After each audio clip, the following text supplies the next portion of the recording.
jam 11 di sini. Bismillahirrahmanirrahim. Assalamualaikum warahmatullahi wabarakatuh.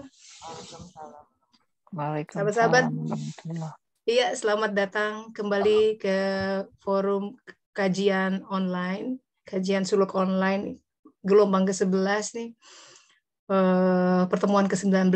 Biasanya memasuki libur musim panas, kita break dulu. Jadi saya bagi dua tuh kajian. Jadi 6 bulan selesai, break dulu. Tapi kayaknya ini belum selesai nih, fase Musa ini panjang, jadi kita extend sampai akhir tahun, insya Allah ya. Baik, kita tundukkan hati sejenak, berdoa pada Allah Ta'ala, semoga dipenggal 1 jam ke depan, kiranya Dia menyiramkan pengetahuan yang hak ke dalam qalb kita, diserapkan agar dia bercahaya dan mencahayai raga kita. Kata Rasulullah, tidak ada ilmu tanpa amal.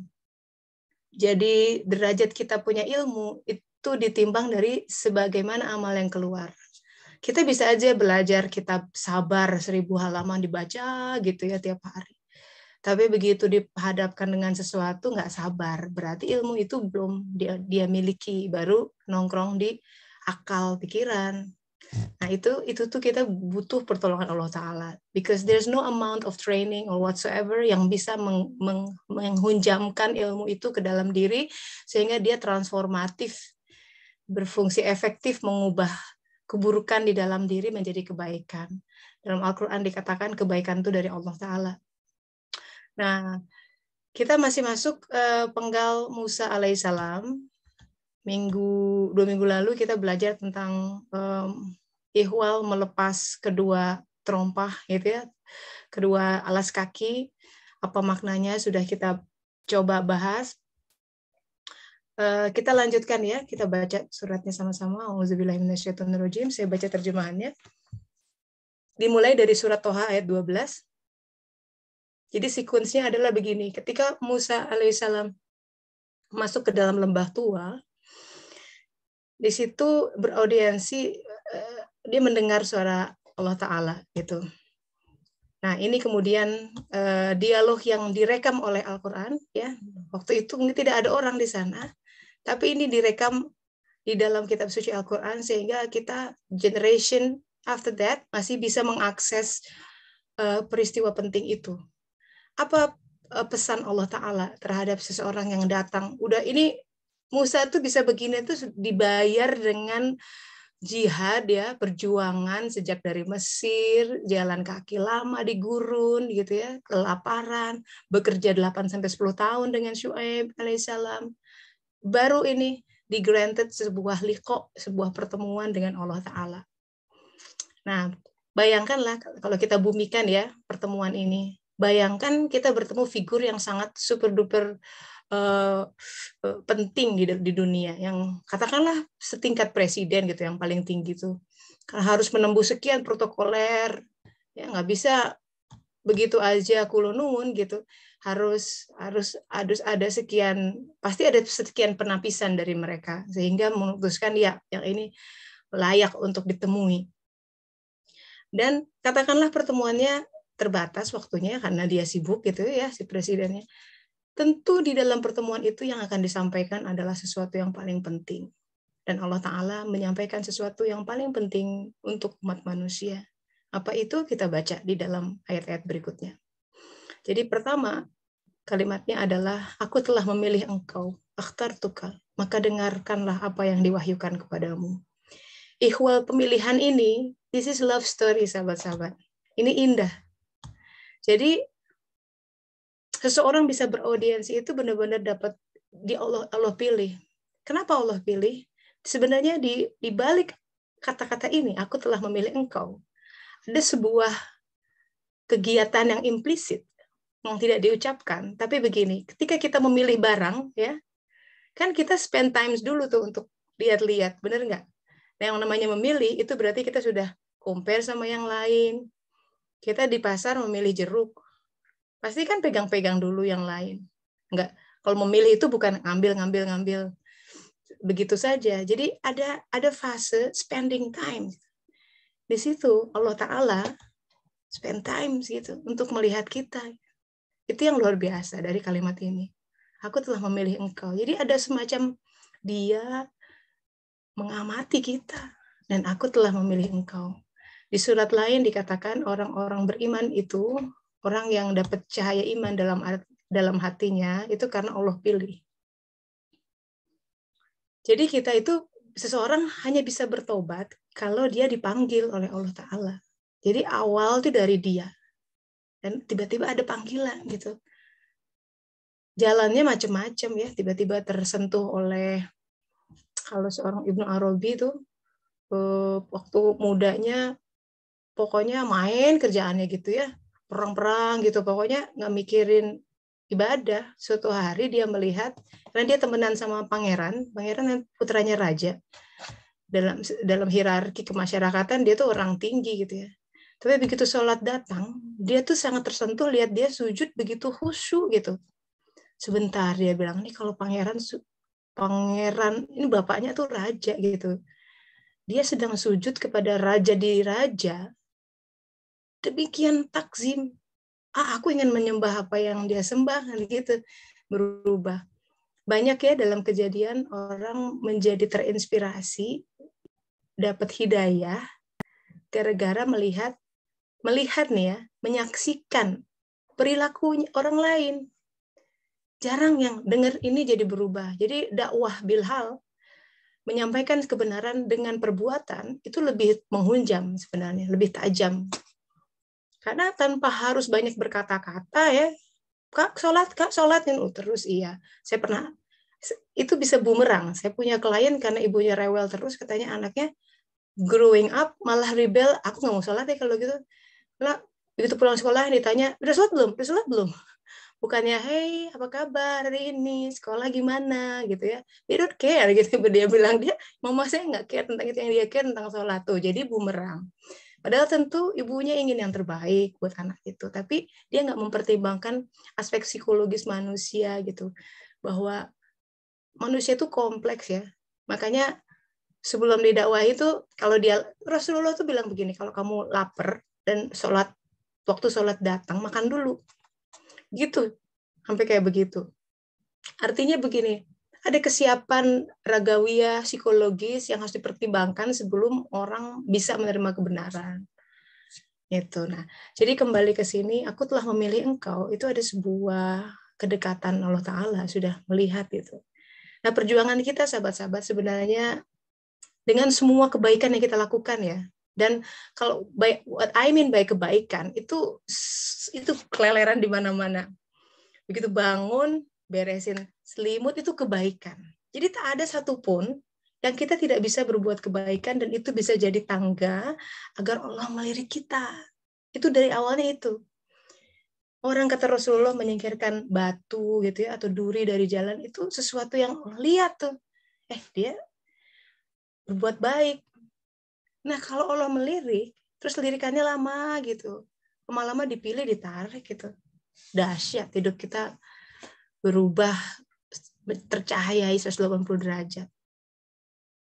Dan memaknai ya, kita menjadi punya makna dalam tentang kehidupan.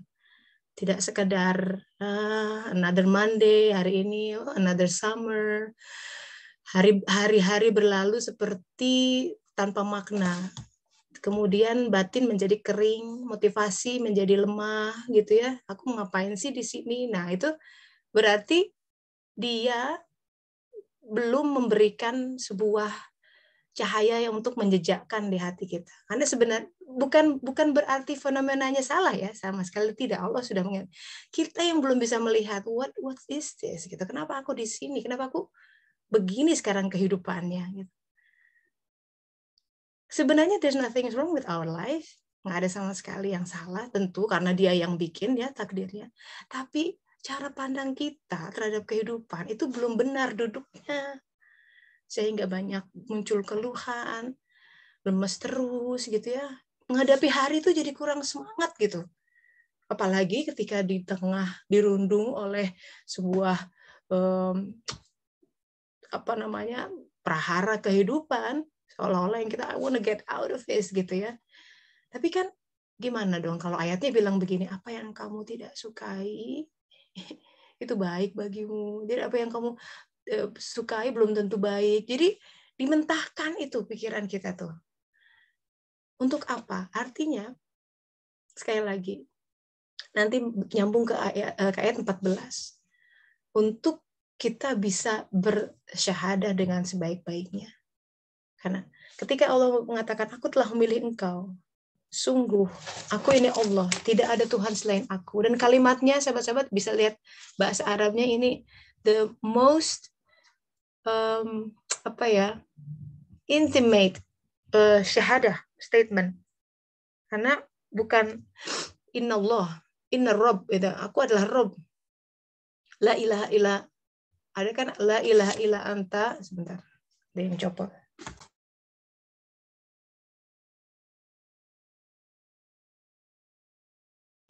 Sorry. Jadi kalimat itu tuh ada la ilaha illa anta, kan? Ada la ilaha illallah, tapi di sini adalah dikatakan innani, sungguh aku ini Allah, innani la ilaha illa ana, katanya gitu. Bergetar ya. Gimana nggak bergetar? Innani la ilaha illa ana. Tidak ada Tuhan selain aku. Itu wow. Kalimatnya intimate begitu. Terus apa dikatakan? La ilaha illa ana, maka sembahlah aku. Dan by the way, sembah itu bukan sekedar ya, kalau orang Sunda bilang jungkelik jungkedang gitu, jadi bukan tapi kalau Ibnu Abbas mengatakan iya karena budu, iya karena stain, sembahlah aku, itu hanya kepada engkau aku menyembah. Penyembahan itu esensinya adalah pengenalan. Jadi kalau boleh di rephrase kata kalimat ini adalah maka kenalilah aku. Nah ini sesuai dengan hadis qudsi. Aku cinta untuk dikenal, maka aku ciptakan makhluk. Jadi khanzun mahfi itu khazanah yang tersembunyi. Kenapa tersembunyi? Karena di dunia ini, di alam mulk ini adalah alam yang paling jauh. Tingkatannya kan mulkiyah, malakutiyah, jabarutiyah. Dan kita punya 3 komponen itu untuk mengakses 3 alam itu. Kita punya jasad, sesuatu yang malaikat tidak punya. Kita punya jiwa dari alam malakutiyah, dan kita punya ruh dari alam jabarutiyah. Bayangkan manusia itu betapa besarnya potensinya.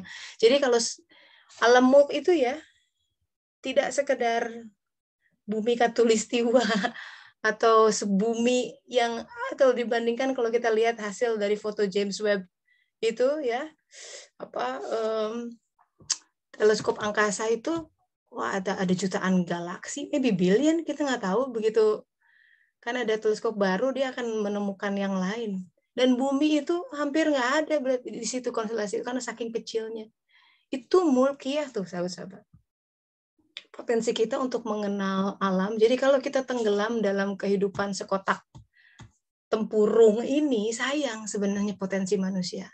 Yang kita bisa menjelajah luas. Nah itu makna sembahlah aku dalam arti kenalilah aku. Dan ini diikuti dengan ini, makanya sholat itu penting ya, dia bisa mengubah loh kehidupan. Laksan aqimus sholat li zikri, laksanakan sholat untuk mengingat aku. Betapa dalamnya, betapa esensialnya. Makanya dulu juga perintah sholat ini datangnya, dia tidak diturunkan, Rasulullahnya diangkat, seluruh Isra Mi'raj, naik gitu. Di sana baru terima perintah sholat. Ya, lanjut dulu. Kemudian ini hal-hal poin-poin wasiat Allah yang diberikan ketika seseorang beraudiensi dengan dia. Lalu dikatakan bahwa sa'ah atau hari kiamat itu akan datang. Kiamat itu ada yang sugro, yang kecil, kiamat besar. Kiamat kecil itu berupa kematian. Kematian dibagi-bagi lagi, ada kematian fisik, ada kematian urusan. Ya, pokoknya yang bernada-nada kematian itu ending of everything. Perpisahan adalah sebuah kematian. Kiamat kecil in a way ya, karena udah nggak ketemu lagi. Pindah, misalkan kerja selesai, kiamat. Sesuatu yang selesai gitu di situ. Itu harus kita beriman kepada itu.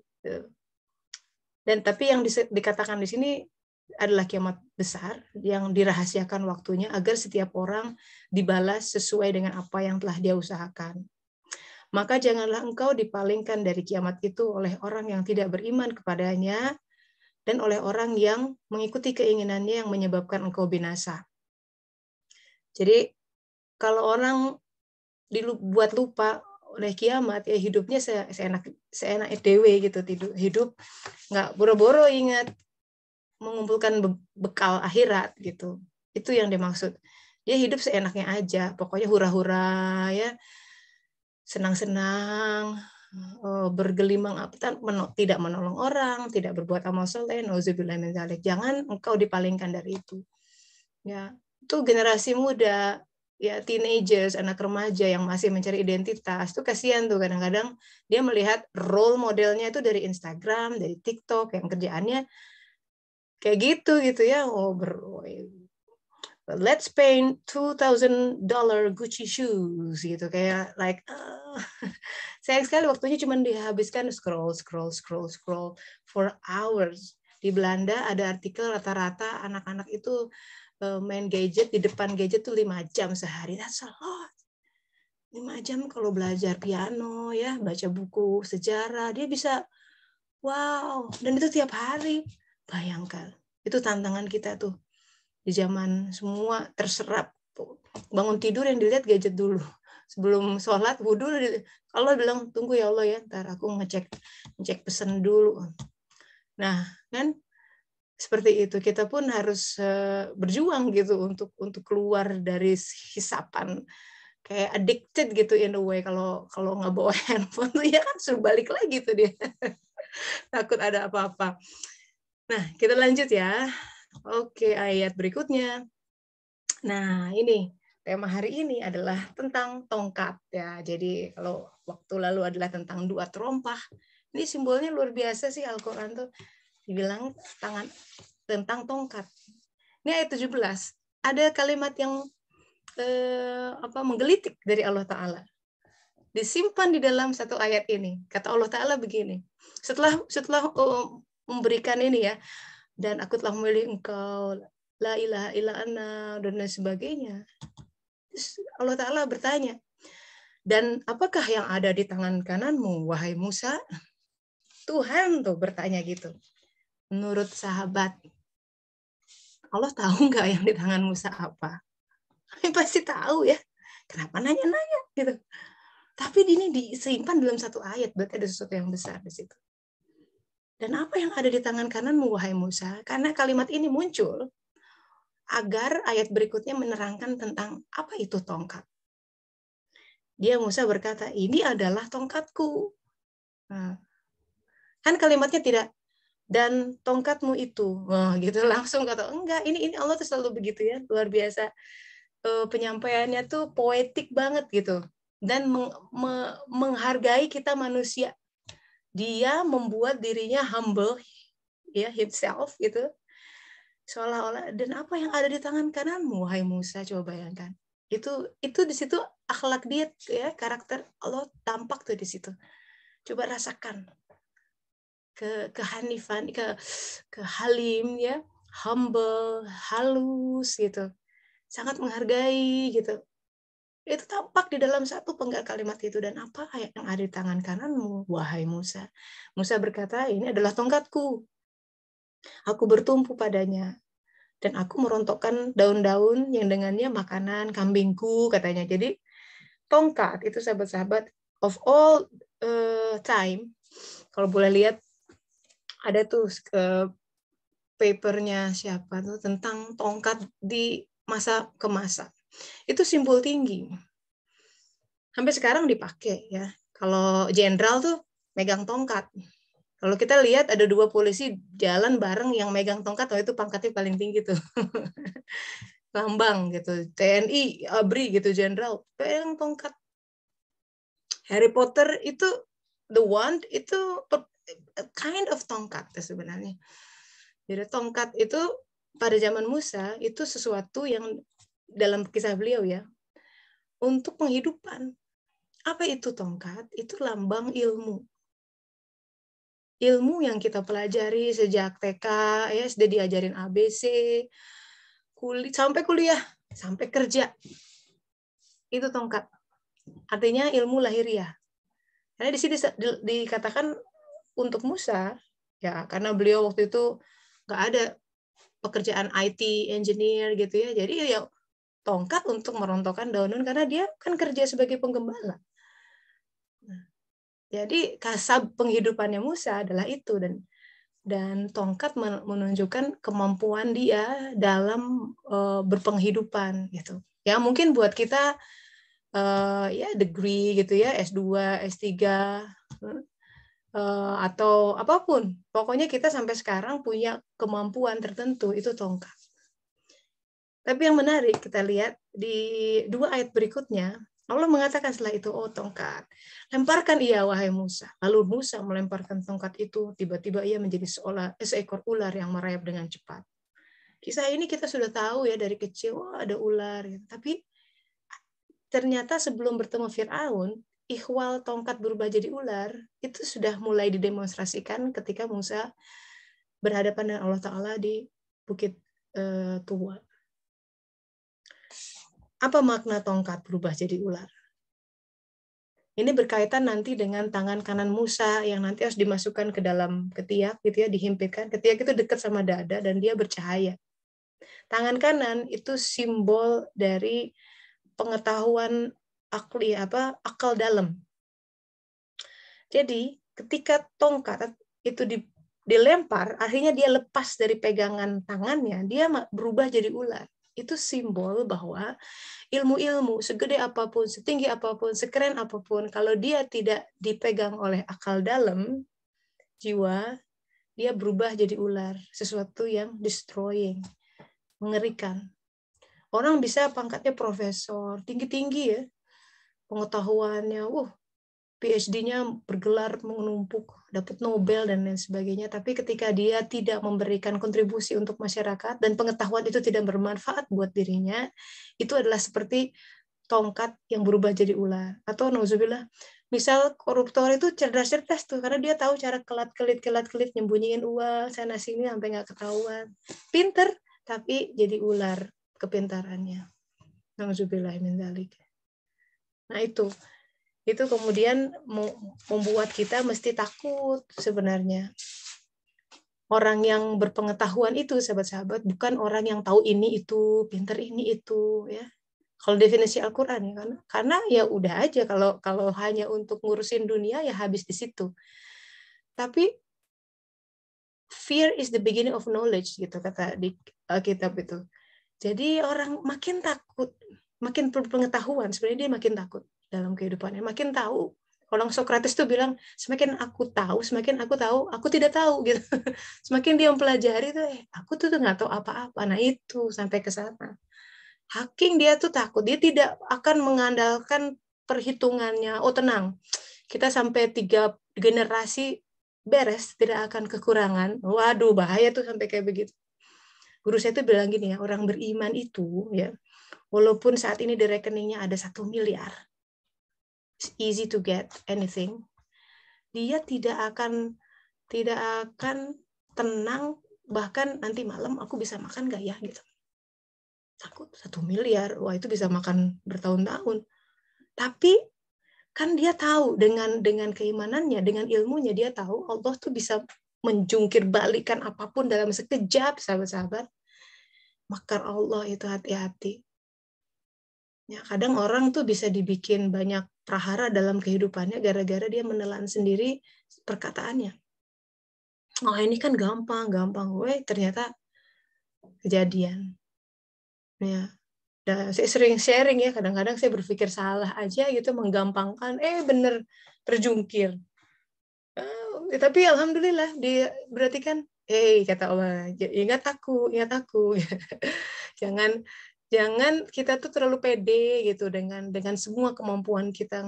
Jangan, kita tuh harus, ya Allah, terima kasih diberi kemampuan ini, harusnya buat apa ya Allah ya gitu, supaya kita beramal soleh dengan itu. Kan modal kehidupan cuma itu aja kata Al-Qur'an. Barang siapa iman dan amal soleh, dijamin untuknya kehidupan yang baik, hayatan thayyibah. Titik.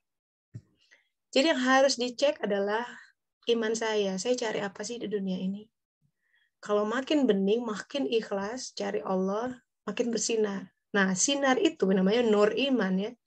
Bisa mengidentifikasi pekerjaan-pekerjaan, kita bisa mengendus dari sekian objek pilihan, mana yang enggak ini, yang yang ini.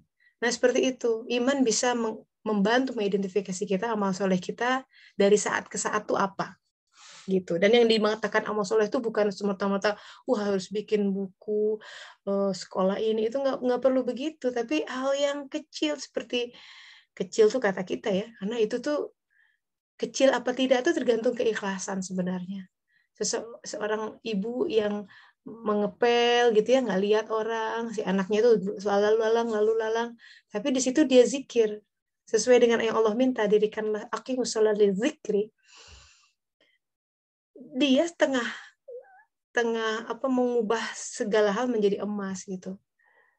Nah, itu makna ilmu. Jadi Musa alaihissalam sudah diajarkan tentang Allah, tentang bagaimana tongkatnya agar dia tidak berubah jadi ular. Dikisahkan di tafsir Ibnu Katsir, di sejarah Nabi-Nabi Ibnu Katsir, Musa itu terkejut ketika lemparkan tongkat, dia pikir bakal toeng gitu ya, ke tanah, tapi berubah jadi ular dan merayap cepat. Beliau pun sampai ketakutan gitu, bersembunyi. Ya, selesaikan dulu ayatnya. Maka Allah berfirman, walaupun udah berubah jadi ular, pegang iya, jangan takut. Kami akan mengembalikan kepada keadaan semula. Nah, dipegang lagi sama tangan kanan. Dan kepitlah tangan kananmu ke ketiakmu. Niscaya ia keluar menjadi putih bercahaya. Dikatakan di sini ya, di dalam Al-Quran, tanpa cacat. Ini untuk mengkoreksi keterangan di kitab lain bahwa tangan kanan Musa putih karena kusta. Al-Quran bilang bukan penyakit, tanpa cacat. Dia itu cahaya. Ia keluar menjadi putih sebagai mukjizat lah. Ini salah satu mukjizat Musa. Nanti kita akan lihat Allah bilang ada 9 mukjizat yang diturunkan. Nanti rame nih setelah ini episodenya. Karena setelah dari sini dia disuruh untuk menghadapi Firaun di Mesir. Jadi itulah untuk kami perlihatkan kepadamu sebagian dari tanda-tanda kebesaran kami yang sangat besar. Nah, di sini turun titahnya. Pergilah kepada Firaun. Dia benar-benar telah melampaui batas. Itu. Jadi urutannya dalam kehidupan Musa itu, Firaun itu simbol hawa nafsu ya. Jadi ternyata dalam perjalanan suluk manusia, perjuangan melawan hawa nafsu yang sebenarnya itu dimulai setelah dia bertemu diri. Coba bayangkan.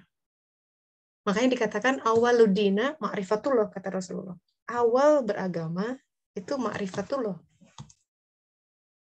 Jadi dan Allah, kita tidak bisa ma'rifatullah kecuali ma'rifatul nafs. Man arafa nafsahu faqad arafa rabbahu. Barang siapa mengenal dirinya, dia mengenal Tuhannya. Mengenal diri diantaranya mengenal fungsi diri, misi hidupnya apa. Dalam kasus Musa pada saat ini diperlihatkan bahwa pergilah ke Firaun. Dia benar-benar telah melampaui batas. Dan situ nanti akan disebutkan bahwa salah satu misinya adalah untuk membebaskan Bani Israel dari Mesir. Sebuah simbol lain gitu ya, bahwa Mesir itu Madinatul Badan. Jadi kita tuh Mesir diri kita tuh seperti ini, our comfort zone itu Mesir kita. Ketakutan di masa lalu mungkin ya, ada trauma-trauma. Pokoknya sesuatu yang kita nggak mau move on dari situ gitu, nggak berani. Nanti kita akan lihat dalam penggal-penggal berikutnya. Memang ini kisahnya masif. Nggak tahu nih setahun selesai apa enggak. Tapi kita pelan-pelan ya kita coba kunyah. Hari ini kita elaborasi tentang ini, tentang dialog indah Allah Ta'ala mengatakan, apa yang ada di tangan kananmu wahai Musa? Itu luar biasa ya. Jadi kita lihat ada aspek lain dalam sebuah ayat-ayat Al-Quran. Kan kita harus mikir gitu, kenapa ditanya? Kan Allah tahu tangan kanan Musa apa gitu. Sampai tapi disimpan dalam sebuah ayat. Sehingga jawaban Musa pun disimpan di ayat berikutnya. Nah, kita elaborasi lebih dalam tentang ini. Iya, Mbak Dewi bilang tongkat itu seperti tool, cultural capital. Waduh, this is like fancy words. Kita untuk bertahan hidup ya something like that. Karena Musa kalau nggak pakai tongkat kan ternaknya mati ya, nggak dapat daun-daun. Something like that. Sesuatu yang kita ya kalau kalau implementasi dari ilmu adalah pekerjaannya, ya kan? Kan ilmu itu bikin kita di-hire oleh sesuatu, ya kan? Misalkan kita kerja di mana, ya nanti nyambung dengan itu pangkatnya. Ya, Mbak Putri silakan, sudah angkat tangan.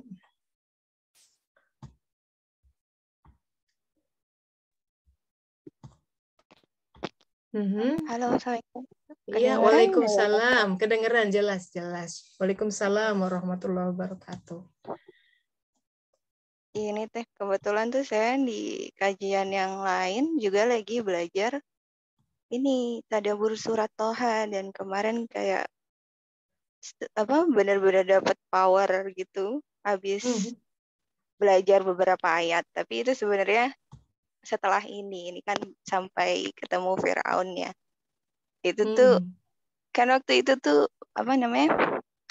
beberapa hari ini tuh lagi down banget gitu teh. Terus kebetulan hari itu yang dibahas ayat tentang yang Nabi Musa tuh lagi memohon kekuatan sama Allah. Terus Nabi Musa bilang kalau Allah tuh bahkan udah kasih Nabi Musa selamat, bahkan kehidupan di istana ya yang sangat nyaman gitu.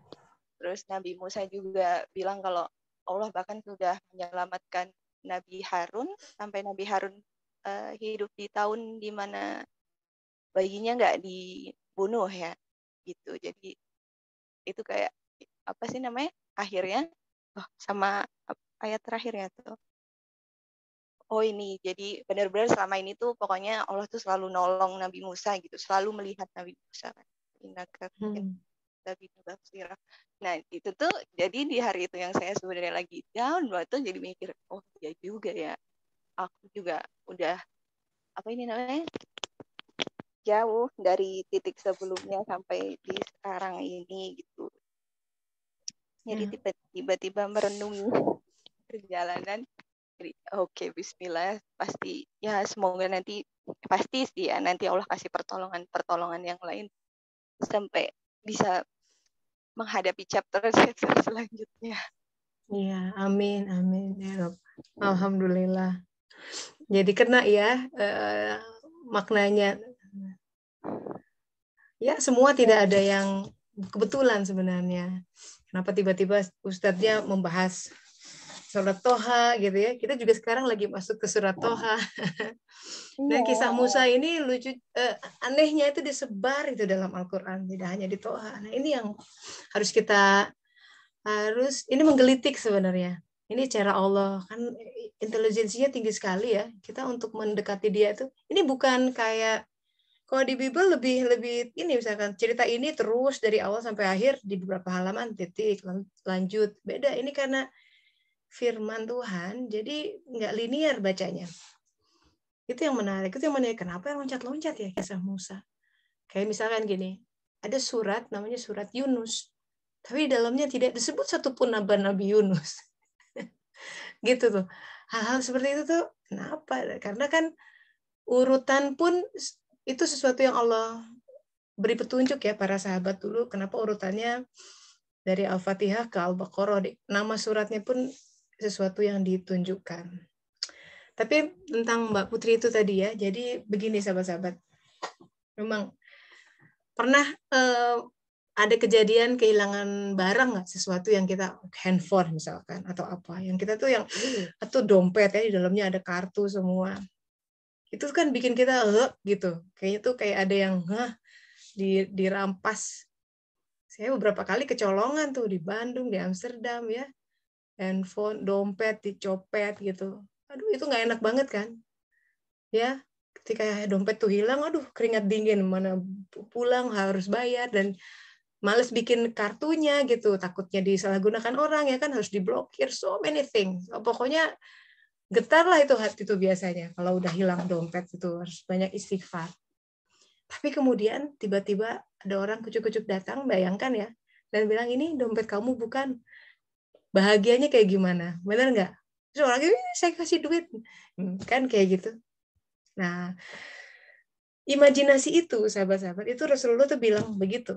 Bayang. Jadi tentang bagaimana senangnya Allah kepada orang yang taubat. Itu seperti ini, kata Rasulullah.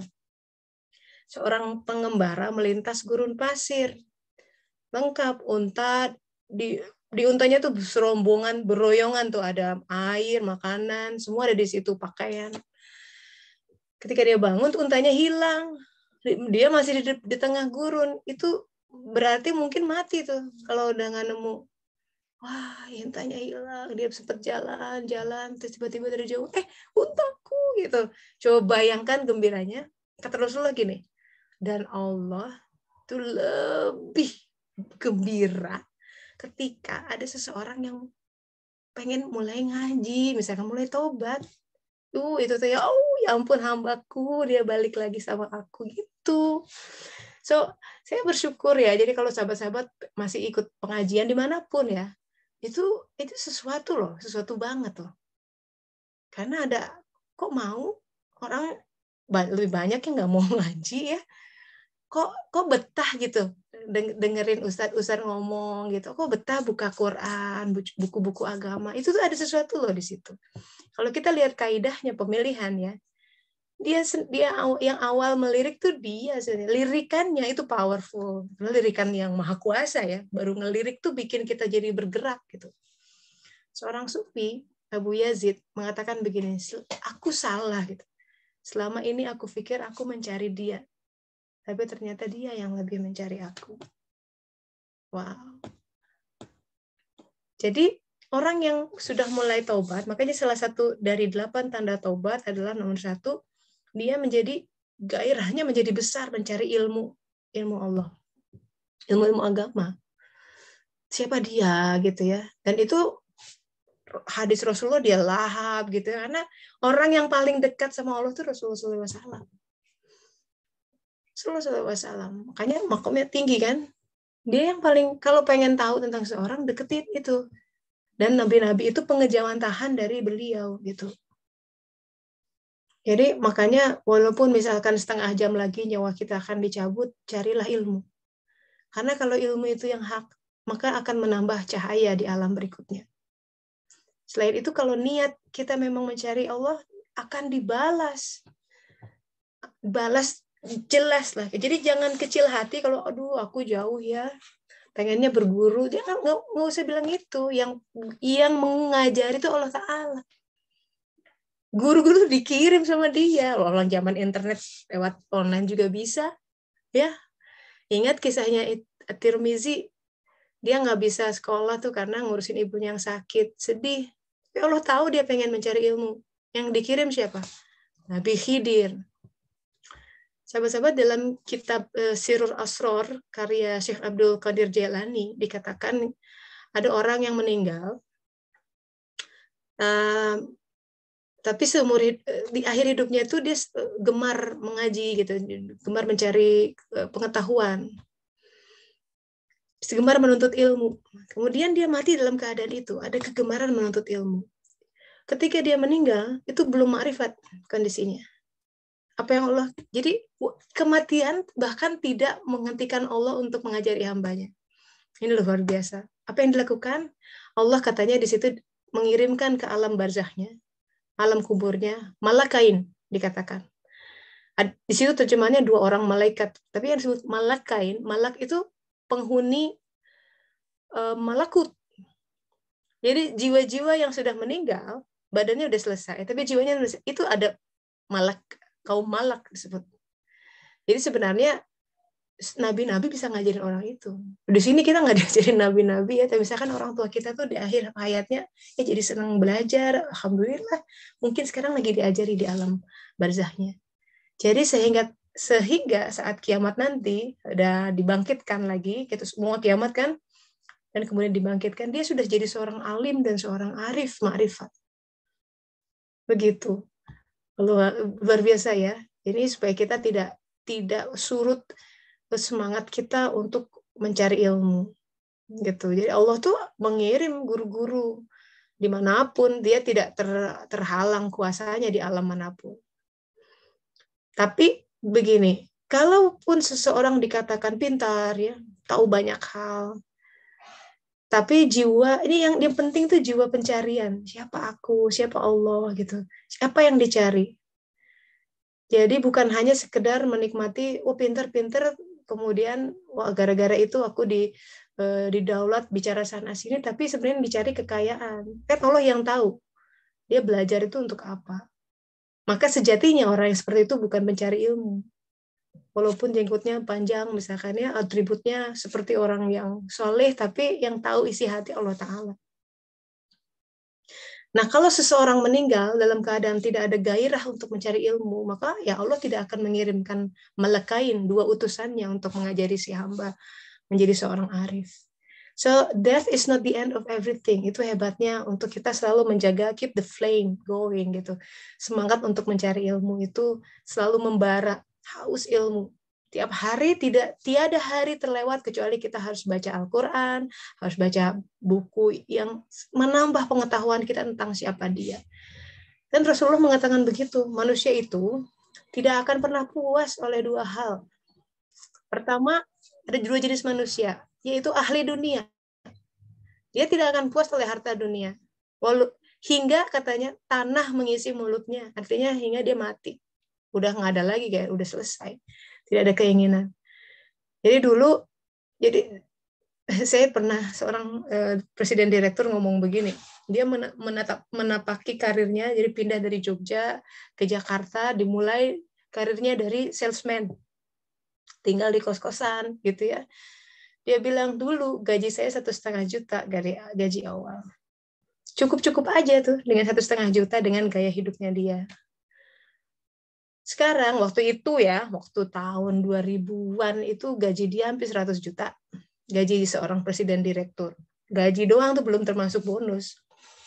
Sekarang gaji saya sekian. Udah sekian puluh kali lipat tuh.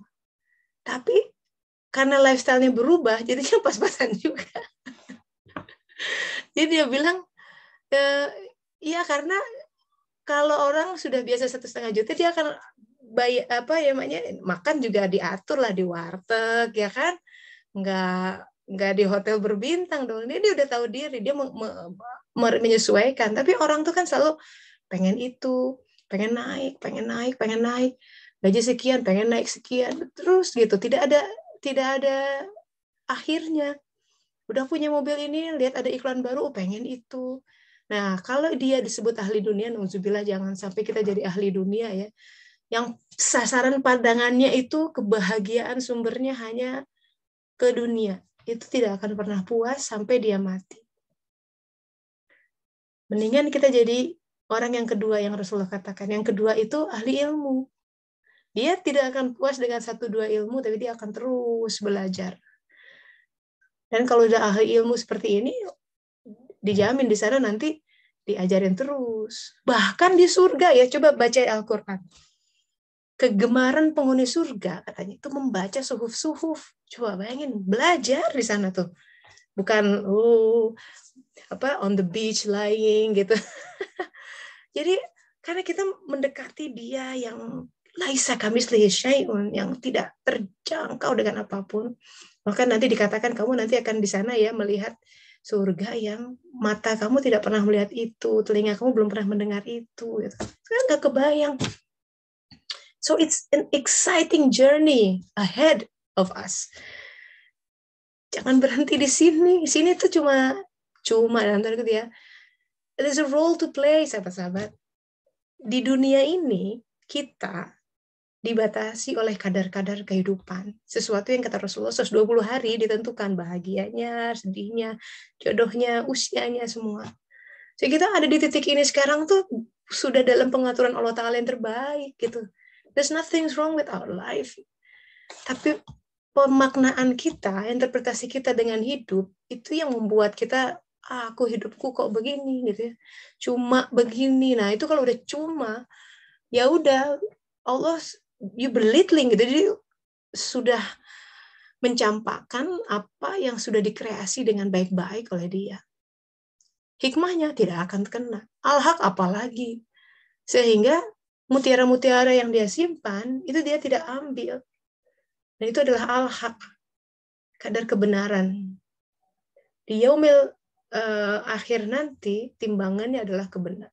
Al-haq itu. Sejauh mana kita ngerti nggak sih bahwa ini tuh, oh iya, ma khalaqta hadza batila, dalam surat Ali Imran. Gak ada yang sia-sia. Itu udah karena dia sudah melihat semuanya, gitu. Semua itu menjadi sebuah untayan jaring-jaring kehidupan yang membentuk sebuah image, ya, atau keping puzzle tuh. Saya pernah beli puzzle tuh di Gramedia dulu.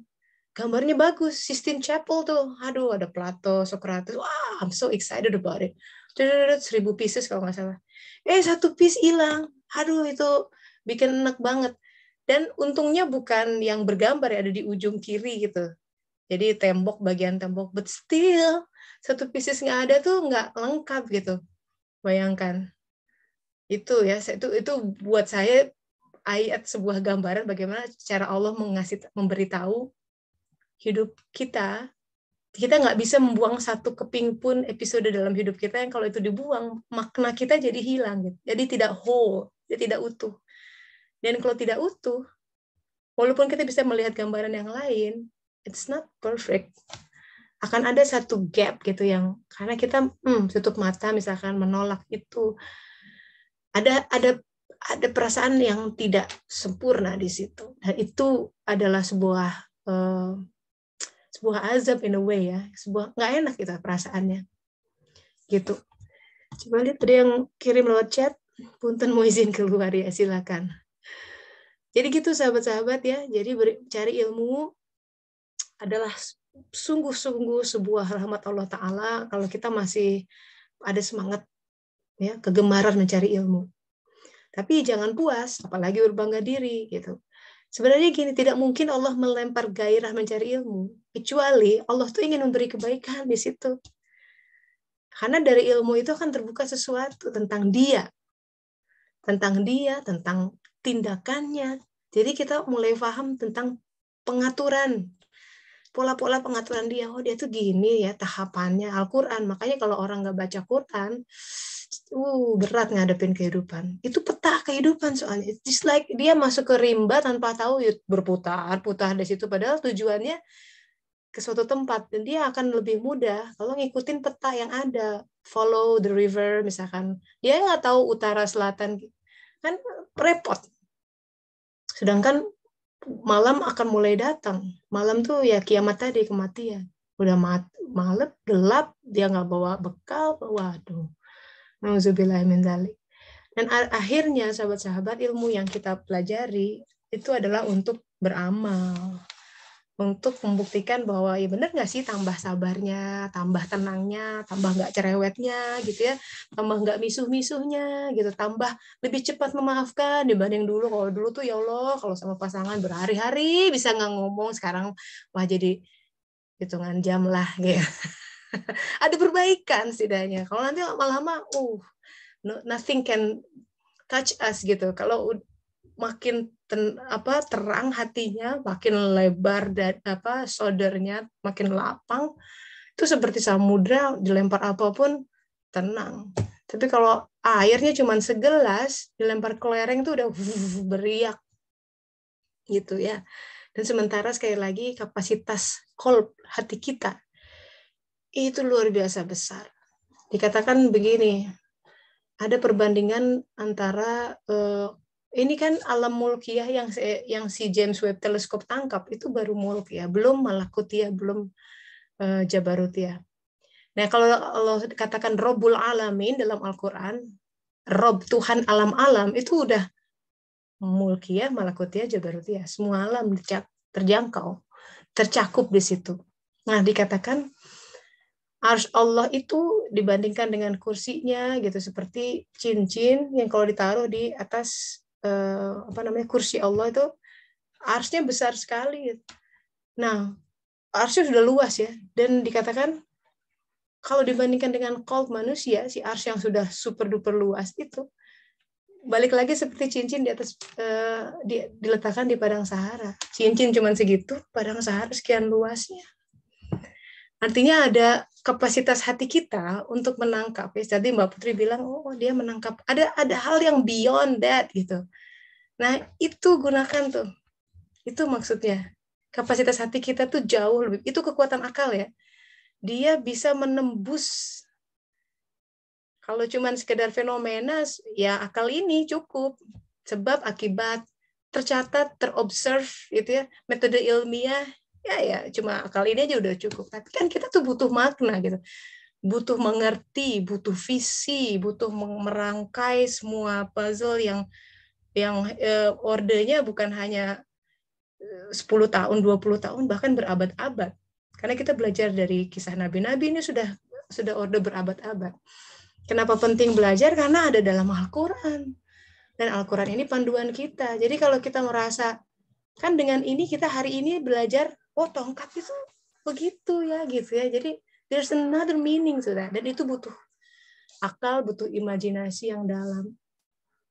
Sebentar ada chat nih. Assalamualaikum warahmatullahi wabarakatuh. Waalaikumsalam warahmatullahi wabarakatuh. Bagaimana cara menghilangkan rasa bangga dan sombong saat kita berilmu? Saya merasa Allah memberikan saya banyak fase kegagalan dan kekecewaan untuk menempa saya agar tidak memiliki rasa sombong dan berbangga ketika kaya ilmu, merasa lebih hebat dari orang lain. Juga terhadap orang tua, misalnya di bidang parenting. Sepertinya kalau belum selesai dan saya belum lulus ujian tersebut, fase kegagalan daunnya akan tetap berulang. Betul itu. Jadi ya rasa sombong, makanya begini, baca Quran pun itu mesti A'udzubillahiminasyaitonirrajim. Baca Quran ya. Karena ilmu itu kalau nggak ikhlas dipelajari ini berubah jadi ular itu tadi. Tangan kanan tuh salah satunya adalah faktor keikhlasan. Takut kepada Allah itu tangan kanan juga gitu. Aspek itu tuh yang aspek-aspek memegang pengetahuan agar tidak berubah jadi ular yang bisa makan kita, mencederai kita dan orang lain gitu. Kesombongan segala itu ilmu-ilmu yang mewujud berubah jadi ular. Karena jadi ganas gitu.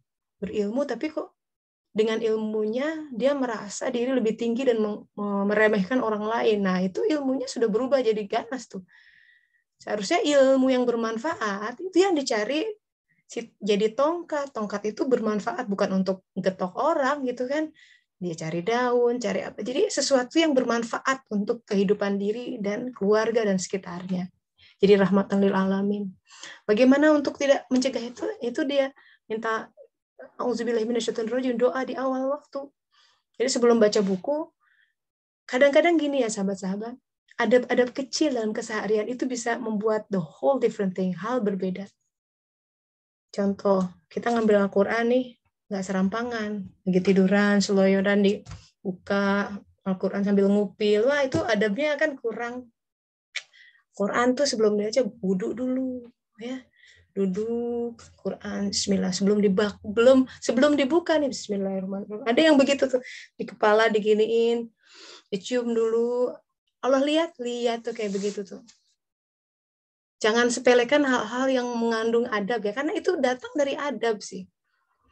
Ada seseorang ya diangkat jadi waliullah. Waliullah tuh gini, setiap kita harus jadi waliullah dalam arti Al-Quran ya. Yang disebut waliullah itu ada wali itu ada dua waliullah ammah dan khosh.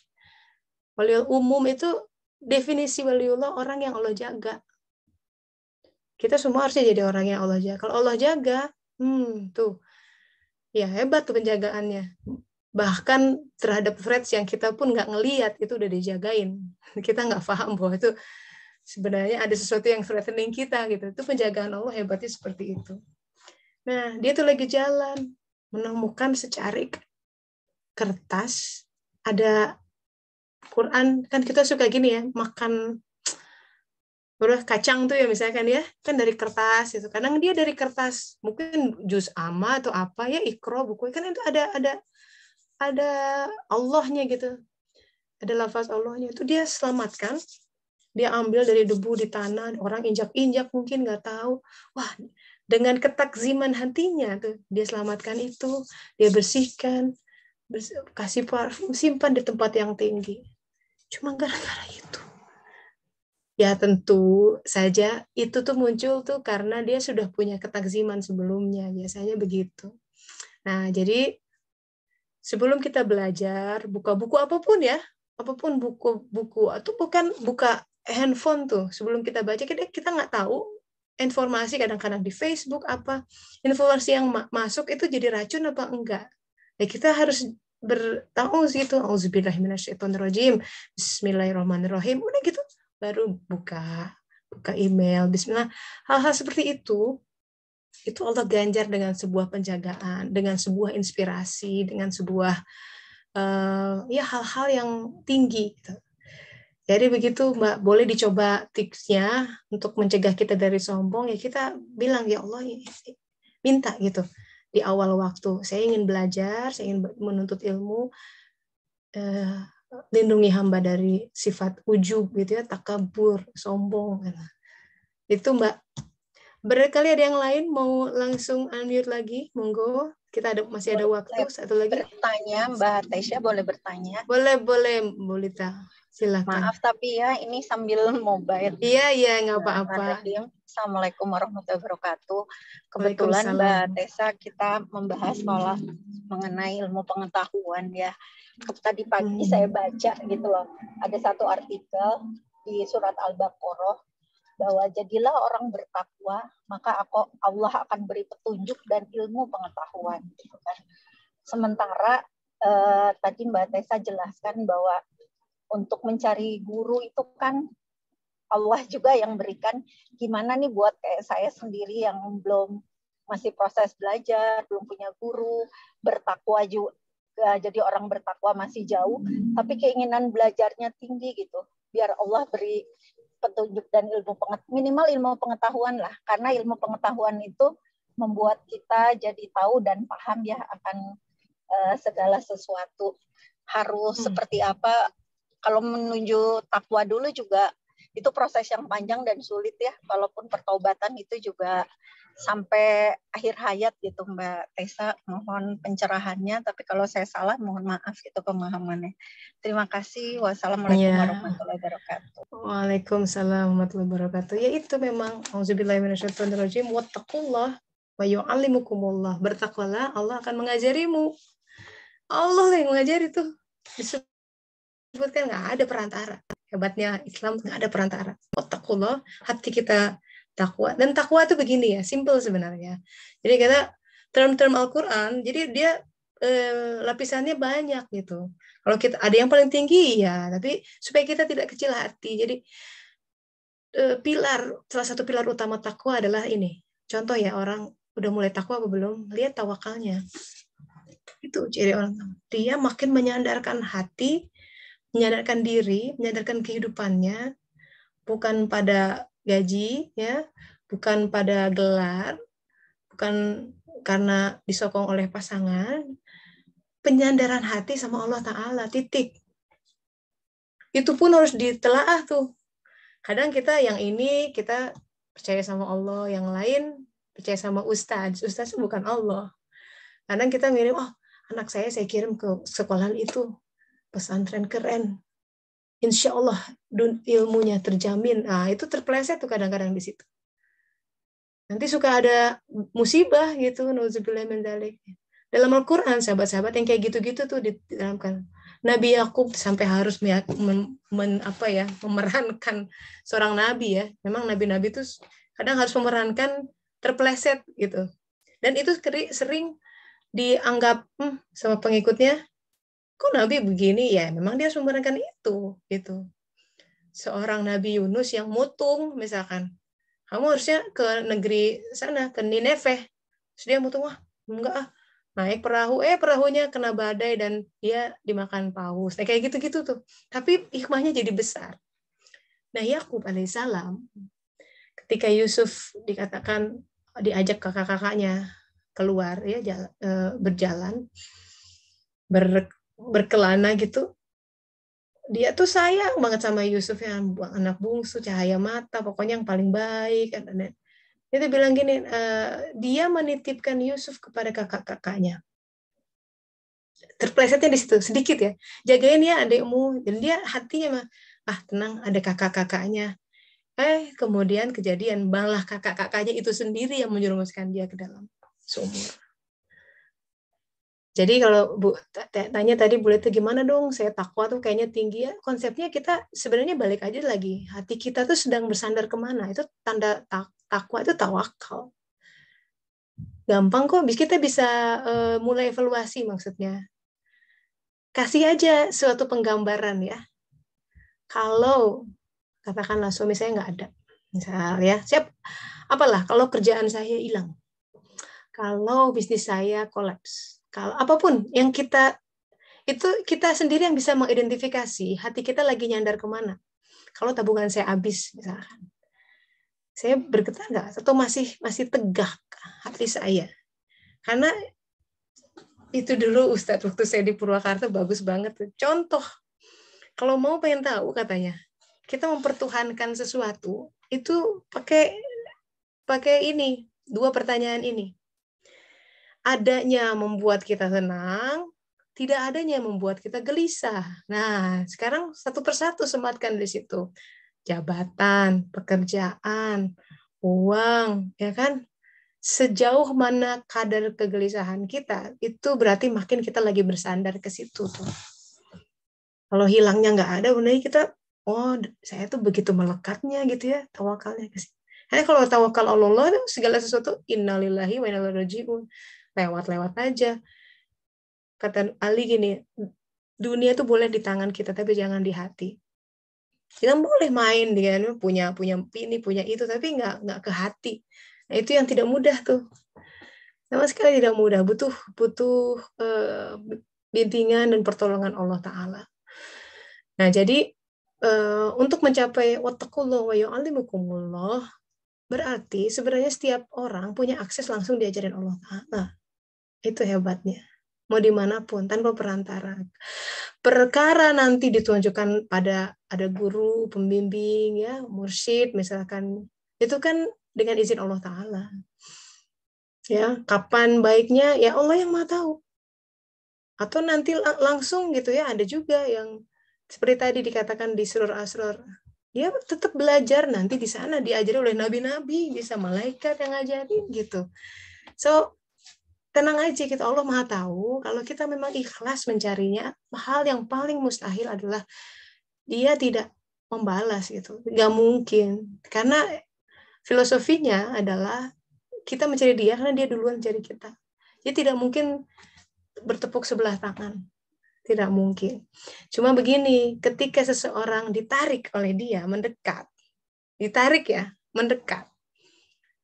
Sadarilah bahwa kita mendekati Sang Maha Suci, Al-Qudus. Semua hal yang tidak suci dalam hati kita rontok dengan sendirinya.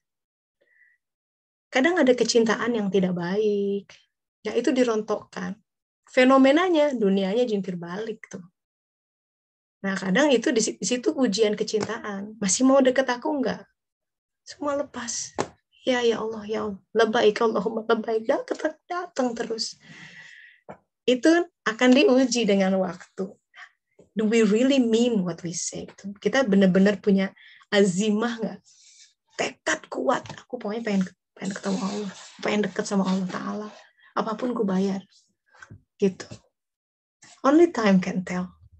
Makanya kehidupan dunia ini menjadi penyaring tuh kan, kata Allah, di awal aja ngomong I love you, I love you, I love you, begitu disadarkan dengan ini, enggak, ternyata belok gitu kan.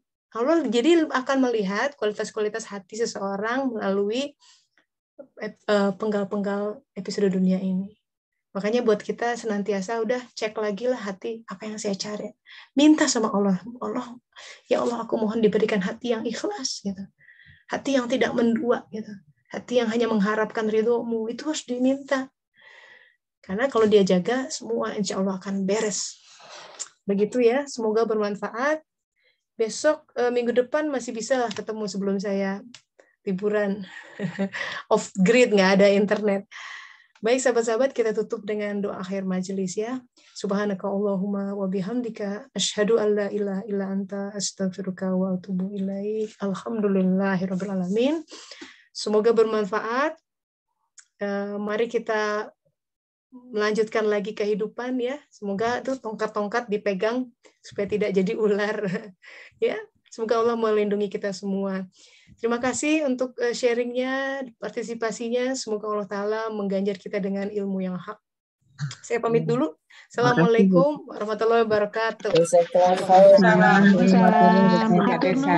Thank you. Ya.